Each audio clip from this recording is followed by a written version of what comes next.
Um, Marine Le Pen, she was found guilty of embezzlement of the EU fund, and it's so obvious that the whole purpose is because she is now banned for running in I think not just the running for president, running for any office, I guess, for 5 years. So it's Yeah. so clear what this whole trial is about.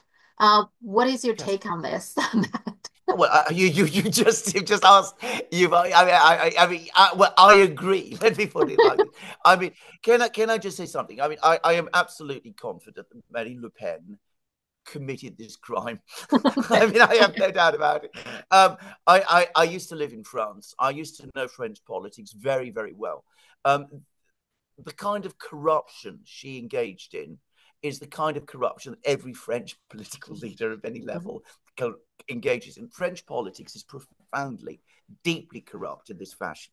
I understand that the current Prime Minister of France, Monsieur Barrot, did exactly the same thing Mhm. that Marine Le Pen did. He used money from provided by the EU for his assistants in the European Parliament, and he used that money to help them do work in France itself. So there's nothing unusual in this.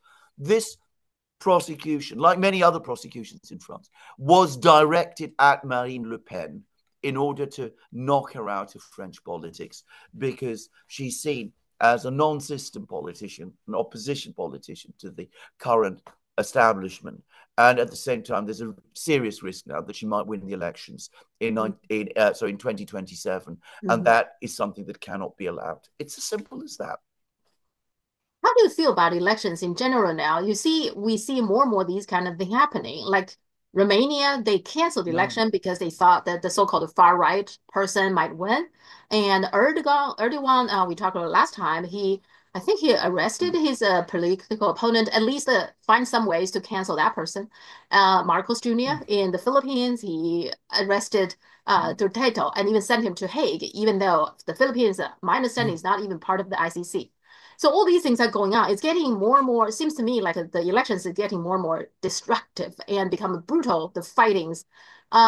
I myself has always been skeptical with elections because elections are so easy to be, manipulated and cheated and, all kinds of things you can do. What is your take on all these things going on with elections? Well, elections in the West were always conducted within certain basic rules. I mean, it's important to say this. I mean, um, um, there was always this expression um, in Britain, a rather cynical expression that elections were a great threat, were a great thing until they actually mattered. I mean, if people really exercised the real right of choice, they would do away with them. Well, we've Mm, come very close to that point now because it seems to me that at least when I first came to Britain in the 60s and in the 70s, there were choices, there were differences between the parties. The Labour Party in Britain at that time was indeed a party that represented working class people, that had a working class agenda, that talked about socialism mm, and things of that kind. And the Conservatives were much more obviously the party of the middle class, of capital, of free markets, of that kind of thing. So there was a kind of tension that has been eliminated today in the West. We have a situation in the West, at least in Europe, where if you do not agree mhm. with the conventional orthodoxies of the political class, means will be found to exclude you. I will give an example close to home. I mean, Jeremy Corbyn's Mhm. Yeah. career was Mhm. destroyed in Britain. I mean, he was for things that he was completely innocent of. I mean, the idea of Corbyn as any kind of anti-Semite to anybody who knows him is absurd. But it was used against him, weaponized against him, and it was used very, very effectively, and all kinds of things. So it's very difficult to have. Well, it's impossible to have any more proper electoral politics in the way that even in the way that used to exist 40, 50 years ago. Now, a result of this. Now, this morning, my wife and I had a conversation. My wife, as you know, is an academic. She was contacted by one of her ex-students, and they met yesterday because the student wanted to see her again. He's a young man of 23. He's in contact with many of his friends. He told my wife, that neither he nor any of his friends vote in elections anymore. I mean, this is because as far as they are concerned, elections never don't make any difference. The entire youth of, and this isn't just true in Britain, Mm-hmm. the youth in Europe are simply dropping out of politics Mm-hmm. because they no longer believe that politics is relevant to their lives and will change anything in their lives. And one of the other tragedies is that it's not by the way because they're not interested in Uh-huh. politics. Uh-huh. I'm talking about the political system. I mean, they may be very radical in their political views, but they don't expect any longer that radicalism will ever find any response from within the political system, and that is an incredibly dangerous situation. It means that people have become completely alienated from the political process. And of course, to assume that they will want to defend it is absurd. So if we ever have a really sinister danger to it from outside, well, who knows what will happen? Yeah, I mean, I voted with the last election, but I voted the third party. I voted for that woman. I forgot her name. I didn't vote for Trump or Biden because I didn't think Yeah. it will make any difference. But so I voted just because I feel like I still need to vote. But and and I told my Well, husband if there's no one that I can vote, I can always write in myself. So that's how I vote. I, I am exactly the same. I mean, I'll disclose to your viewers. I mean, I used to be a member of the British Labour Party. I Mm, was very committed to it. I'm obviously somebody who takes a great interest in politics. If there was an election in Britain tomorrow, I cannot imagine myself voting, certainly mm, not for the Labour Party, but for any of the other parties, any of the other main parties too. I mean, last time I voted, I spoiled my ballot. I put the cross. You in Britain when you vote, you put a cross next to the candidate that you want to uh-huh. win. I put a cross over several, knowing that as a result, the ballot would be spoiled. Yeah, Jill Stein. I voted for Jill Stein. Yeah, I know she won't be elected, Yeah. so Yeah, that's a I know, and I like you. I met Jill Stein by the way, and I like her. yeah. And if I was in the United States, quite plausibly, she would be the person I would vote for.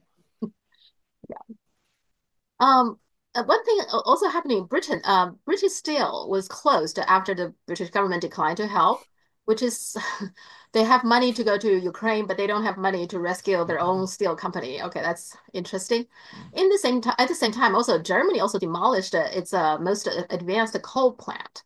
They spent $3 billion to build it, and it's lasted only 6 years. So it should have years to go, but they demolished it, whatever the reason. And last year, the Dutch Senate they voted to permanently halt the natural gas production.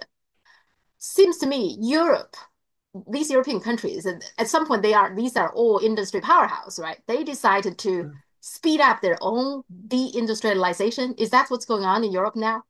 That is exactly what's going on in Europe, and it's astonishing. And you're absolutely right. It is bewildering again to the people of Europe.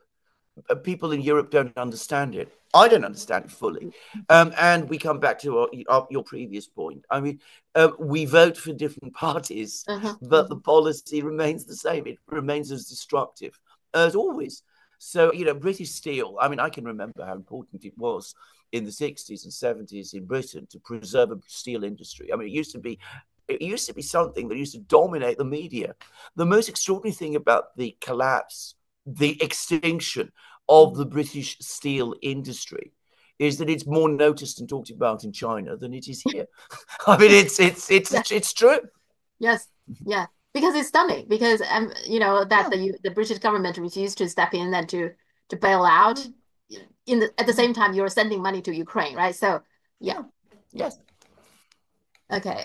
Tomorrow I think is the deadline for TikTok ban that the extension by Donald Trump. I think it's 75 days, and it's tomorrow. I believe is the deadline. Trump keep on saying that there is a deal, that coming and something. But what's interesting to me is that China hasn't said a word. It's all coming No. from the US side. So do you believe there will be a deal? What do you think is going to happen if we want to be speculative a little bit? I don't think there's going to be a deal. I'm going to say straight away, it's exactly the same that I'm seeing with Ukraine. Trump and his acolytes are always saying there's a deal around the corner going to happen over Ukraine. The Russians say, "What deal? We're not even talking about a deal. What do you mean a deal?" Mhm. And I think the Chinese are taking an even more strong line. They're saying, let the man talk.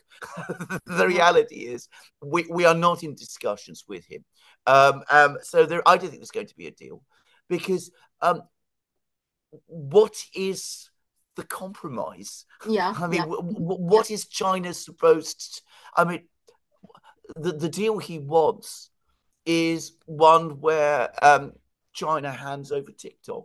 yeah, Basically, I mean, that's the only deal he's going to accept. So why should China do that? If he wants to take it, let him take it, but let's not give it to him. That's my own sense of this. yeah. He has been dangling this tariff thing. He basically said that if there's a negotiation, if there's a problem from China's side, I can lower the tariffs. And so I'll give you something in return for you to allow us to acquire TikTok. But the problem with that is, well, tariffs is you control the tariffs. You can lower the tariffs today, and once the deal is done, you can always increase it again. So what's the guarantee there, Correct. right? So, Well, that's exactly. I mean, it's black. That is accepting. That is accepting blackmail. I mean, yeah, it's yeah. exactly the tactic that blackmailers use.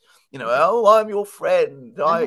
I've had to do all of this very thing. But of course, if you give me what I want, well, I can be reasonable. Yeah, He's not going to be reasonable. As you absolutely rightly say, he'll knock the tariffs down a few points, and then he'll say, "Well, the Chinese are doing something else which I don't uh-huh. like, so I'm going to put the tariffs up again." Yeah. But of course, I'm always ready to deal again. I mean, you can't work with Mhm. someone who is like that. Yeah. The last thing I just want to share with you, there is a social media person. I think Mm, his channel's name is I Show Speed. I don't know exactly his name, but he has like a 37 million followers, subscribers on YouTube. So he's mm, a big guy. I mean, big. He's very young. He's only 20 years old. He started as mm, playing the game and live stream that. Uh, but he's in China and he had been live streamed from China like long hours, 6 hours, and in Beijing, in Shanghai, and in between and all that wow. apparently that brought lots of people watching, and many you reading from the comments, a lot of people are shocked by what they see because they're being propagandized in the West and believe China is very backward Mm, and very dirty and yeah, very poor and yeah, stuff like that. But so it's the modern China that they see are very they're stunned by that. So that is yes, a big absolutely. topic in China. And I think these kind of things probably going to happen more and more. I think more people Yeah, now just with his show, there are a lot of people say, okay, I need to go to China see it myself. So more people will yeah, go and more people will do the live stream and they will do, programs about China. Then people mm, will learn China more. So I think there is a hope there that because of yes, decline of the legacy media, these kind yeah. of a new media are helping people to know the truth better. Don't you think? It is absolutely true, and it will happen. Don't underestimate the obstacles that will be put in the path. Oh yeah, yeah. Now, for example, and I just give a few examples because exactly the same happened with Russia. There was the Uh-huh. 2018 World Cup. The British government didn't want people, particularly football supporters, young people, to go to Russia to see it for itself, to Uh-huh. go to Moscow and to all the other cities. Um, the Skripal affair was organized because that was exactly what happened before the World Cup. Then there were restrictions placed on Britons who were able to go. Mhm. Those Britons who did go were stunned in exactly the same way. They said, "My God, this is a modern country. It's not what we were led to think." But then a few years later, the very first thing that the EU does is it imposes a travel ban. It Mhm. Uh-huh. stops Russian airlines flying people to Europe and prevents basically movement between these two countries. Now, of course, between these two places. Now, Uh-huh. of course, that isn't going to endure. And already you're starting to see more and more YouTube channels by British expats, for Mhm. example, in Russia, doing programs about what life is really like there. And they are starting to attract some numbers of views. And I think it'll be much, much more difficult to do the same kind of blockade, inflammation blockade on China Mhm. for two reasons. Firstly, China is so much bigger. Mhm. I mean, so much bigger. And secondly, there are the big Chinese communities around the world, and they will insist on their right to travel to China, and they are important constituencies within their own countries. So it can't be done in the same way. And over time, I think you are right. You're absolutely right. Legacy media is dying. Mm-hmm. Social media, citizen media is taking its place, but there are restrictions all the time. I am sure that what you say will come, but it will not be easy and it will not be smooth. It will take time to work its way through. Yeah, I mean the Canadian government actually in their travel guidelines about China, they actually put it there that China is very dangerous to warn people, basically telling you not to go. It doesn't say don't go, but it says, be aware, there are a lot of crimes and there's, those sort of things. So that's what the Canadian government It's very is dangerous. telling You you. might you might go there and come back with all the wrong ideas. It's very, very dangerous. Yeah, yeah. Okay. Okay, let's talk next week again. And great. Okay, then Thank you. see you then, Sophia. Bye. Bye.